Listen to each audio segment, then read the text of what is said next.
আলহামদুলিল্লাহ, ওই মহান আল্লাহ পাক রব্বুল আলামিনের দরবারে লাখো কোটি শুকরিয়া। আল্লাহ পাক রব্বুল আলামিন যাদেরকে পিতা দিয়েছেন, পিতা নামক একটি রহমতের বটগাছ আল্লাহ পাক রব্বুল আলামিনের পক্ষ থেকে আমাদেরকে যাদেরকে দিয়েছে, যাদের পিতা আছে তারা বলুন আলহামদুলিল্লাহ।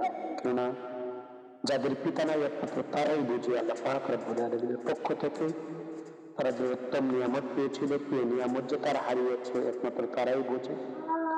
তো যাদের পিতা আছে তাদের পিতাকে অবশ্যই শ্রদ্ধা করতে হবে। কেননা ইবনে ওমর রাদিয়াল্লাহু তাআলা আনহু থেকে বর্ণিত, তিনি বলেন, যার পিতা তার প্রতি সন্তুষ্ট তার প্রভু তার প্রতি সন্তুষ্ট, যার পিতা তার প্রতি অসন্তুষ্ট তার প্রভু তার প্রতি অসন্তুষ্ট। আল্লাহু আকবার, আল্লাহু আকবার, আল্লাহু আকবার।